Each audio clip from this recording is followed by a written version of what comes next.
Okay, so I analyzed this game on multiple occasions, so it's sort of like synthesized analysis from multiple times. Okay. But A game of yours or someone else's? it's a game of mine, yeah, All right. from last year. And Oh dear. Okay. what's that? Oh dear. I can see where this came from. Yeah. So yeah, my opponent played this sacrifice here. And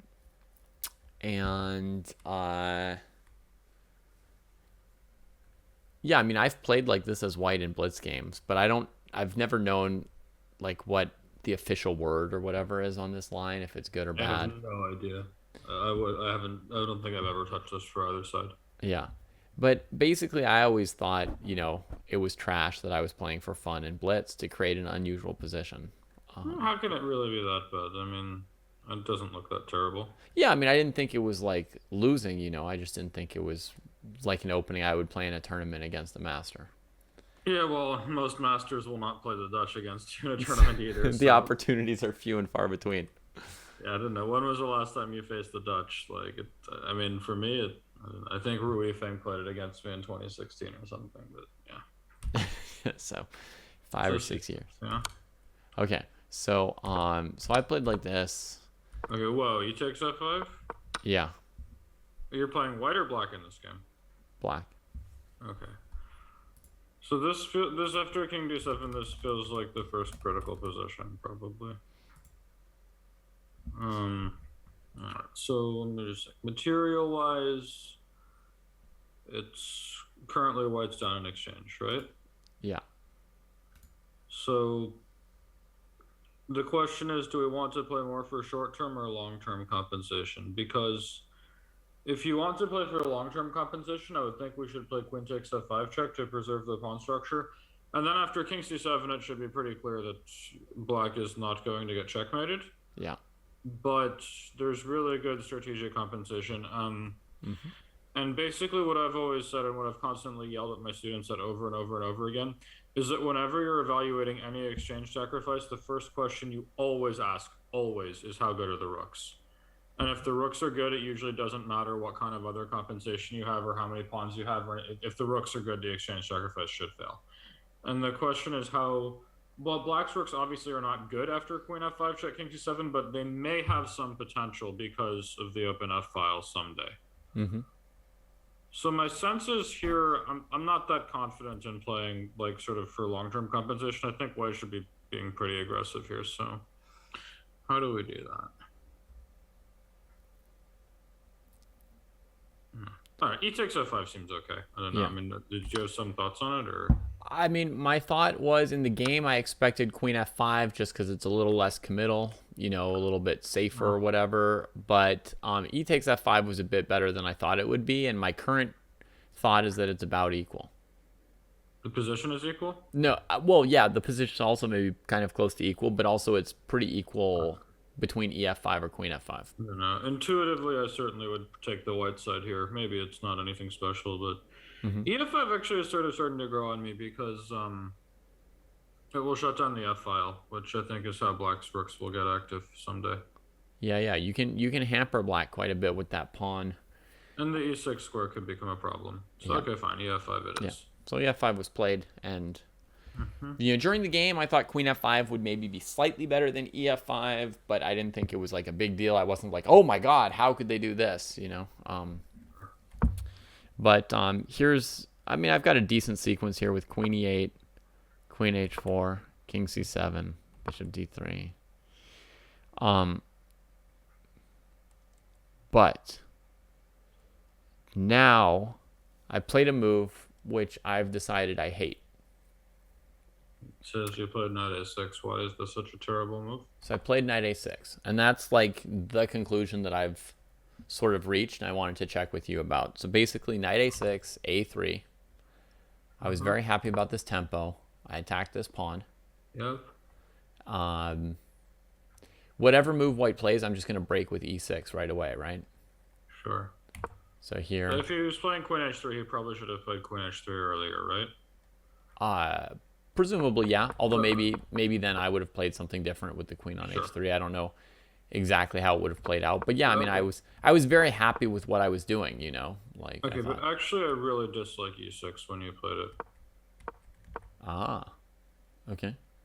So I think that basically you need your rooks to get good here, and my concern is when you play e6, white can ignore this pawn, and then if we get some situation where he just ignores it, plays knight e2 or something, and you take on f5, and then he plays bishop f4, and he's ready to smack you in the face with c5 pretty quickly, and his Hmm. pieces jump to life, and your rooks are going to suck. This is not what I want. Furthermore, when you play e6, you weaken the d6 pawn, which is sort of his only route towards your king. So my thought would be what we should be trying to do here, actually, is going for some rook f8 to attack the f5 pawn directly. And then white is going to struggle a little bit to defend it. So there's two things that will happen then. One, I think probably white is going to have to play g4, which will loosen his position both if you play e6 because it loosens his control over a key square like f4. Then when you play e takes f5, he'll have to burn a tempo on g5. Furthermore, g4 can be met with h5. So that all seems kind of ugly. And if white has to end up playing a move like knight g3 to support the f5 pawn, then again, e6 makes more sense later because, like, let's say, for example, we go bishop g7 and white goes, here you said knight f3. I mean, I don't know, knight g2 looks more natural to me, but we'll stick with knight f3. Hmm. And so here we go bishop d7, and you had knight g5, yeah? Hmm. And you were thinking about this position? Hmm. Just wondering if we can do better than this somehow. Knight f3, bishop d7 is fine, g5. Do we need to put the queen on f6? This feels like a pretty sketchy square because it will make it hard to play c5 later. What if we put the queen on like g8? So I imagine bishop e3 comes all the same, right? Hmm. Yeah. And then we go rook f8. I imagine part of the reason my queen was on f6 was to try and make an immediate threat on f5 and force white to choose between g4, which I would love to see because of h5. Yeah, somehow the queen on f6 just feels very vulnerable to me. Mm-hmm. This one might be okay. Yeah, because my big point though with bishop g7, I mean, I think your knight f3, knight g5 is very clever.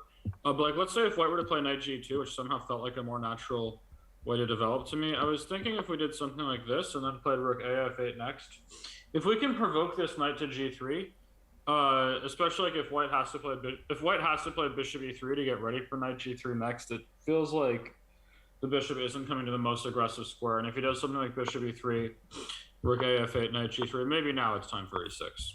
Yeah, or Sam, I mean, you even just have h5, h4 here, don't you? I mean, Sure, or just king b8 and regroup later. I don't know. This looks like black is okay. I don't believe in the compensation anymore. White has played this too passively. I like your knight f3 move better. yeah. I'm just very hesitant about e6. Just the weakness of the d6 pawn. Like, you're way behind in development, and it feels like your king is sort of unsafe. But he has a good cover, and as soon as you play e6, all of a sudden there's a route to get to that king. And I think you want the position to remain closed while you're up material and behind in development. So I really somehow dislike e6. Mm-hmm. Yeah. I was pumped about sort of like winning the pawn on f5 because, pawn takes e6, queen e6 is fairly unplayable for white.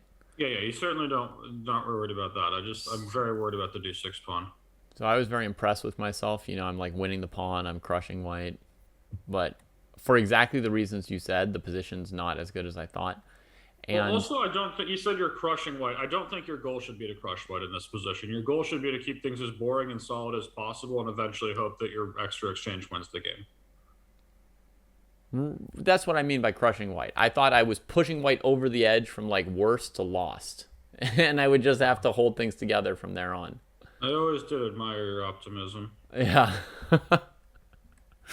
But I think I misevaluated both variations. E6 is like way less good than I thought it is, and bishop g7 is less bad than I thought it was. Because this position that I arrived at, which, okay, there's alternatives, but this position here, I thought was kind of bad for me. Like, I just couldn't find anything to do during the game. But when I looked at it later on my own, I decided it was actually good for black. Okay, let me think. I'm not great at this irrational stuff, but let me think. Um, But what do I mean by sack on d5 and take on b2? I think I mean King king B8, b8, knight D5, Knight c7, force C7. d5, take on d5 twice. That doesn't seem that great. Like white will go rook C1 and king F1 or something. But what if you play H5 here? Are you going to play bishop h6 to make the Yes. f file softer? Yes.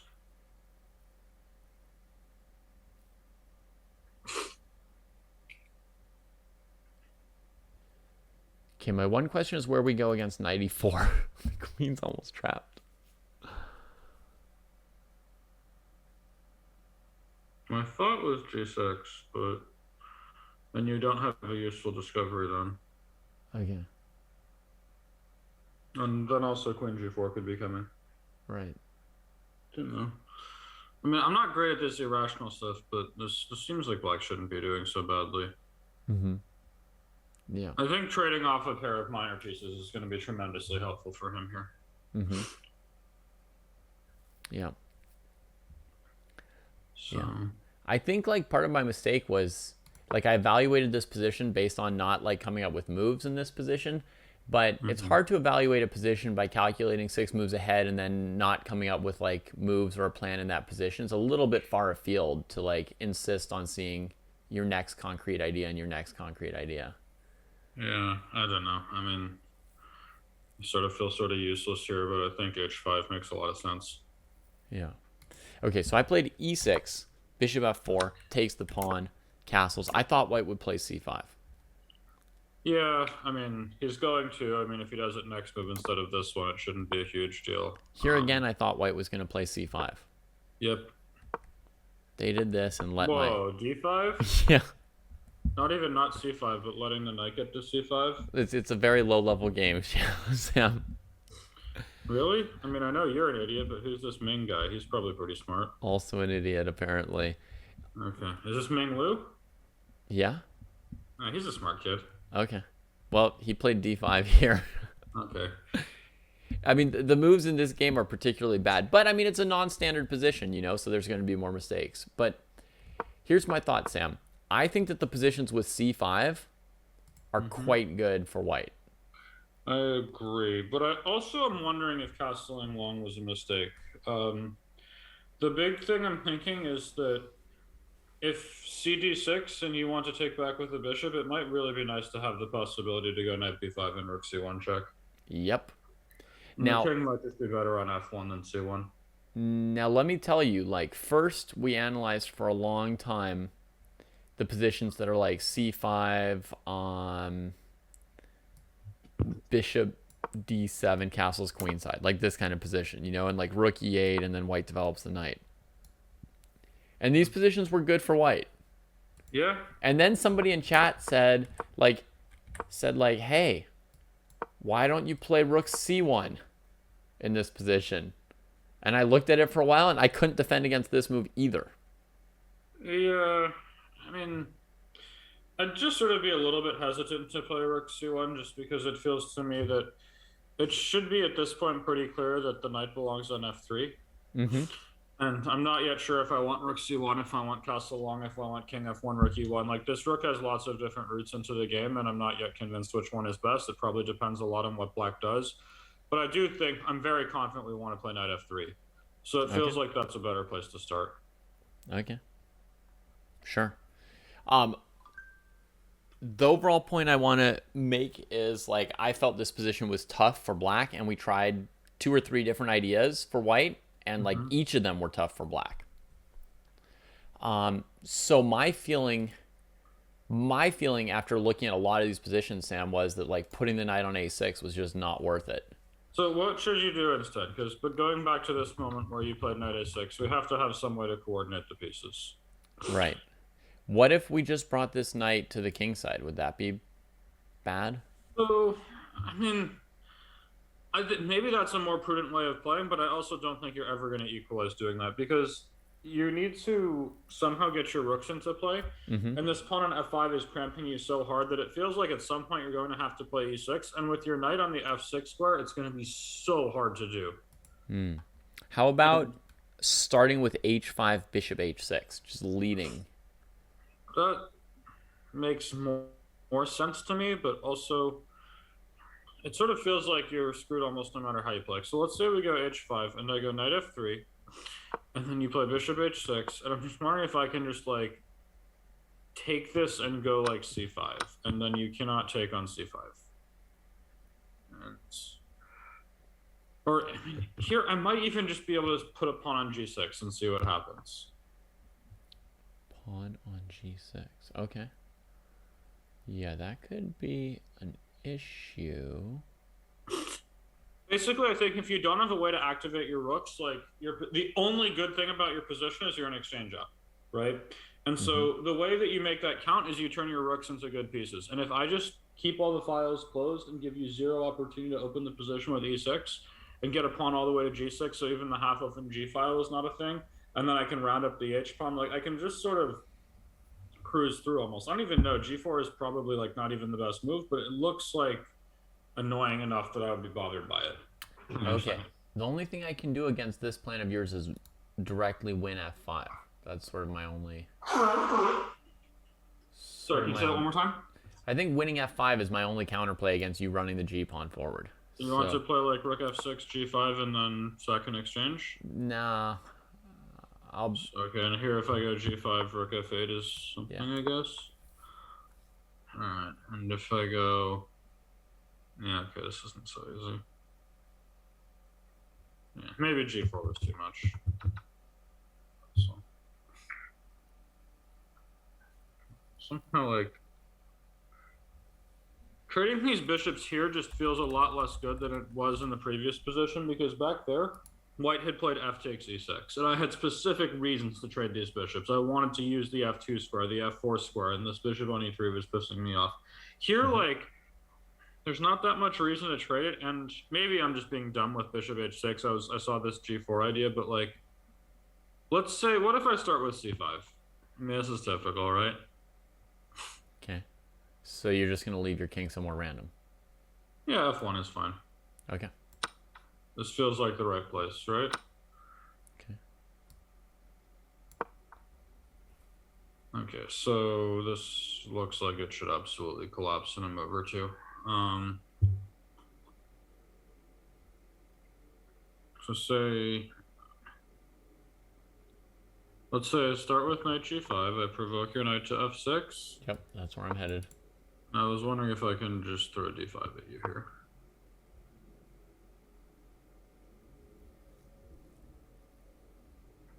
Yeah, I think black's just going to collapse. Too far behind in development. Rooks are too bad. And no safe place for the king ever to go.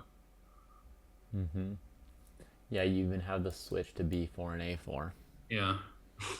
No, I mean, as soon as I can blow up the position with c5 and d5, you should be mated. And your hope is that I can't do that, but like h5, bishop h6 is slow enough that I can, I think. Mm-hmm. What if I took on c5 here? Here? Mm-hmm. Now you should be mated for sure. So I'll start with a check on f4. Mm-hmm.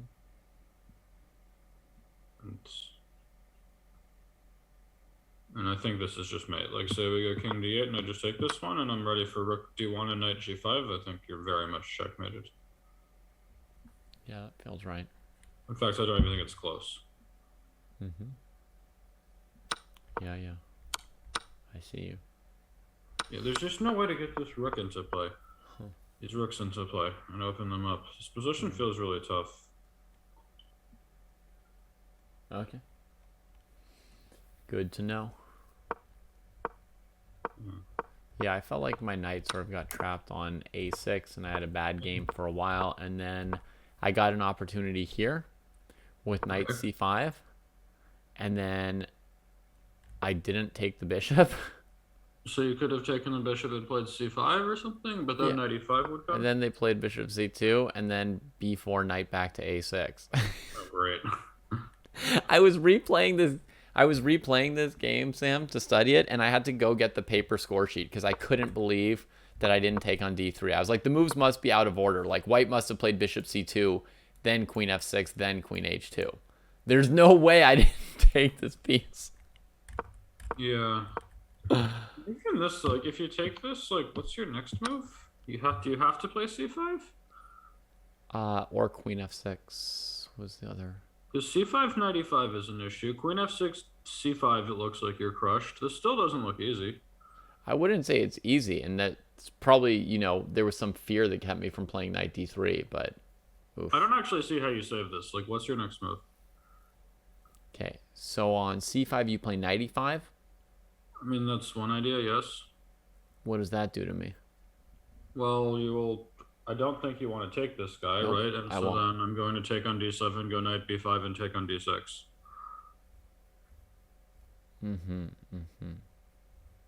Also, your queen has to find a square, which is not the easiest thing to do. You can't go to g8 because of rook g3, and like a lot of other squares are getting tempied, and other squares also I don't even need to move the knight. How about this move? So, and if I go c5, it's king b8 or something, yeah. Yeah, I mean, Looks very scary, but maybe you're all right. I don't know about all right, but I haven't resigned yet. Yeah, so let's try knight e5, and then I think there's a fair chance you get checkmated here, but maybe it's... I can take it now, I think. Yeah, that's clever. What if I start with knight e5 before in this position so that you don't win the pawn on c5? Yeah. Still looks very difficult.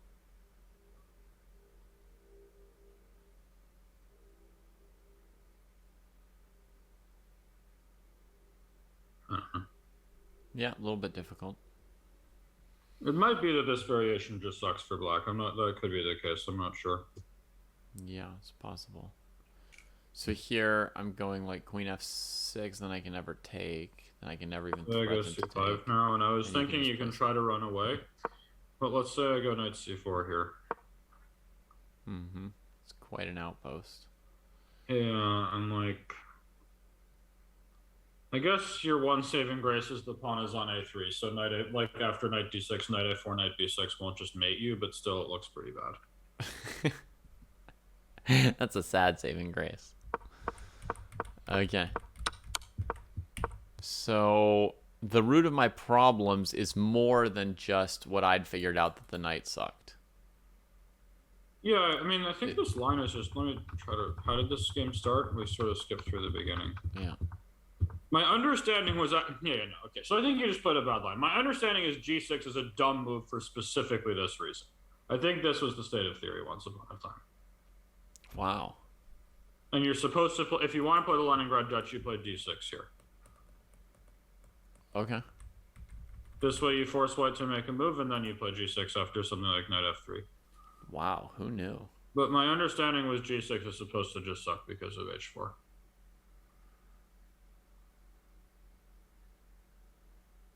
I don't know. I could be wrong, but I thought there were games like this. Okay. Interesting. So, yeah, because this h4 move, I think, is just really bad news. For example, here. I also thought even rook h5 was like... I thought, if I recall, the best move here was supposed to just be e4.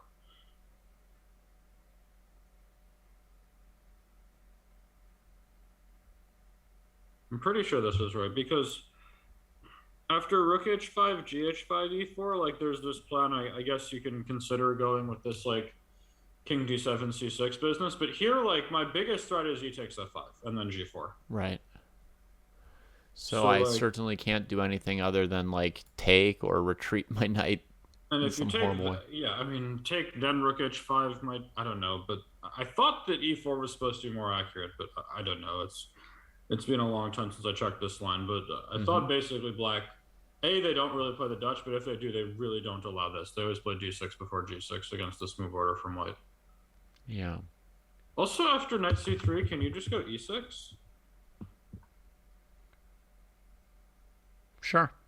Yeah. Because I thought that knight c3 against either a Stonewall or a classical Dutch is pretty stupid.